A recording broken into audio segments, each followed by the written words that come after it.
बदलापूर शहरात वेळोवेळी वीज पुरवठा खंडित होण्याच्या बाबतीत आमदार किसन कथोरे यांनी राज्याचे मुख्यमंत्री व ऊर्जा मंत्री देवेंद्र फडणवीस यांना पत्र देऊन बदलापूर शहरातील वेळोवेळी खंडित होणारा विद्युत पुरवठा सुरळीत करून नागरिकांना दिलासा देण्याबाबत विनंती केली होती।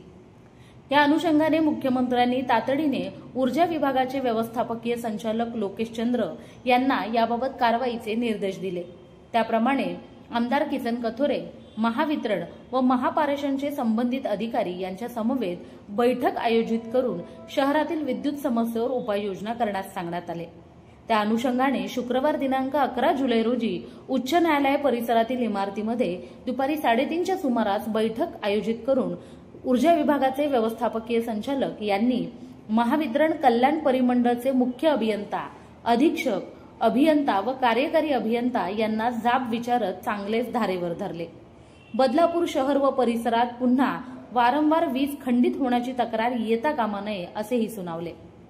यावेळी आमदार किसन कथोरे यांनी अनेक उपाययोजना सुचवत सर्व विद्युत वाहिन्या भूमिगत करा आणि पोल, विद्युत वाहिन्या, कंडक्टर व किमान 100 kVA चे एकूण 100 रोहित्र उपलब्ध करून द्यावेत, पुरेसा कर्मचारी वर्ग उपलब्ध करून द्यावा अशी मागणी करत मेंटेनन्सकडे लक्ष द्यावे असेही सूचित केले।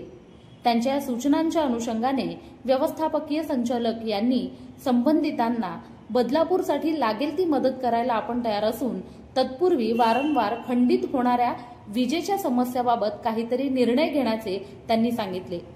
अन्यथा मी सर्वांना घरी बसवेन, नाहीतर सर्वांच्या बदल्या करून नवीन स्टाफ घेऊन येऊन काम करेन या भाषेत सुनावले।